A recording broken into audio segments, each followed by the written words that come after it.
ആരാധനയിൽ duet song ഉണ്ടോ? ഇതാണ് നിങ്ങളുടെ ശ്രദ്ധയിലേക്ക് കൊണ്ടുവരുന്നത്. അപ്പോൾ ഞാൻ റിഞ്ചു അച്ഛൻ ക്രിസ്ത്യൻ വിസ്ഡം എന്നതിൻ്റെ യൂട്യൂബ് ചാനലിലേക്ക് എല്ലാ പ്രിയപ്പെട്ടവർക്കും സ്വാഗതം.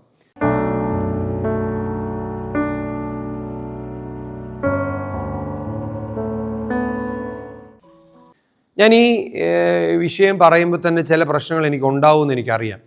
എന്താ കാര്യം എന്ന് ചോദിച്ചാൽ, ഞാൻ ഒരിക്കലും ഒരു ഗായക സംഘത്തിനെതിരല്ല, ഒരു ഗായക സംഘക്കാരോട് വിരോധമുള്ളവരല്ല. എനിക്ക് ഗായക സംഘത്തോട് ചേർന്ന് പാടാൻ ഇഷ്ടമാണ്. ഞാൻ വിവാഹ കൂദാശ ആശീർവദിക്കുന്ന സമയത്ത് ഗായക സംഘക്കാർ ഞാൻ വായിക്കുന്നതിൻ്റെ കൂടെ അവർ കോഡ്സ് പിടിച്ച് തരാറുണ്ട്. അതിൻ്റെയൊക്കെ അർത്ഥം എനിക്ക് ഗായക സംഘത്തോട് ഇഷ്ടമെന്ന് തന്നെയാണ്. പക്ഷേ ചില തെറ്റുകൾ കാണുമ്പം അത് തിരുത്തേണ്ടവർ തിരുത്തുന്നില്ല. അതാണ് അതിൻ്റെ പ്രശ്നം. തിരുത്തേണ്ടവർ തിരുത്തിയിരുന്നെങ്കിൽ ഒരു പ്രശ്നവും ഇല്ലാതെ നമുക്ക് ഇത് ചെയ്യാൻ കഴിയും, സിമ്പിളായിട്ട് മുന്നോട്ട് മൂവ് ചെയ്യാൻ പറ്റും. തിരുത്തേണ്ടവർ തിരുത്തുന്നില്ല, പകരം എന്നെപ്പോലുള്ളവർ തിരുത്തുമ്പോൾ നിങ്ങളെല്ലാം എന്നോട് ശത്രുതയാവും. എന്താണിതെന്ന് പറയാം. നമ്മുടെ പള്ളികൾ, സുന്ദരികളിലെ സുന്ദരി നീജാതികളിൻ സൂനു, ഇത് കൂക്കോയാണ്.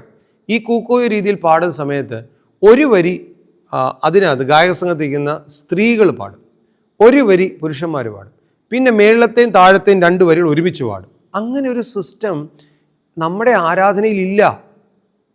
അതായത് ഡ്യുവറ്റ് സോങ് എന്ന് പറയുന്ന രീതിയിൽ ഒരു വരി സ്ത്രീകൾ പാടുന്ന, ഒരു വരി പുരുഷന്മാർ പാടുന്ന ഒരു സിസ്റ്റം നമ്മുടെ ഇല്ല. ഒരു സ്റ്റാൻസ, ഇപ്പം നിങ്ങൾക്കറിയാം മാക്കുളം പള്ളിയിൽ 2 നമസ്കാരമേശ ഇട്ടേന്ന് 2 സൈഡിൽ നിന്നുകൊണ്ട് പാടാൻ വേണ്ടിയാണ്. ഒരു സ്റ്റാൻസ ഇടതുവശത്ത് പാടുന്നു, മറ്റേ സ്റ്റാൻസ വലതുവശത്ത് പാടുന്നു. നിങ്ങൾ ഗായക സംഘം പാടുമ്പോഴും ഒരു സ്റ്റാൻസ പുരുഷന്മാർ പാടിക്കൂ, മറ്റേ സ്റ്റാൻസ സ്ത്രീകൾ പാടിക്കൂ. അതെന്തിനാ? 2 കൂതായിട്ട് പാടുന്നു എന്നർത്ഥമുള്ളത്. ഇത് നേരെ തിരിച്ചത് അങ്ങനെ പാടാനുള്ളൊരു ഗീതം അല്ലാത്തതുകൊണ്ടാണ് അങ്ങനെ പറയുന്നത്. അങ്ങനെ പാടിയ വല്ല കുഴപ്പമുണ്ടോ? ഒരു കുഴപ്പമില്ല. പക്ഷെ അങ്ങനെ പാടേണ്ടതല്ല ആരാധനയിലെ പാട്ട്. ആരാധനയിൽ 2 ടീമായിട്ട് നിന്ന്, 2 ഗ്രൂപ്പായിട്ട് നിന്നിട്ടാണ് പാടുന്നത്. അപ്പോൾ അതിനു വേണ്ടിയാണല്ല, അത് ഒരു പാട്ടിൻ്റെ ഇങ്ങനെ കട്ട് ചെയ്ത് വേറെ ഒരു പാട്ടിലും ഇല്ല. അത് ഈ വിവാഹ കൂദാശയ്ക്കകത്ത് മാത്രമേ ഉള്ളൂ. എന്തിനാന്ന് വെച്ചാൽ ഇത്തിരി മനോഹരമാക്കണമല്ലോ, ഇത്തിരി അഴകാക്കണമല്ലോ. സത്യം അത് അഴക് തന്നെയാണ്. പക്ഷേ അത് ആരാധനയിൽ ആവശ്യമില്ലാത്ത ഒരഴകായതുകൊണ്ടാണ് ആരും എന്നോട് ദേഷ്യം തോന്നരുത്. എനിക്ക് വളരെ സ്നേഹവും വളരെ കരുതലും വളരെ താല്പര്യവുമാണ് ഗായക സംഘം.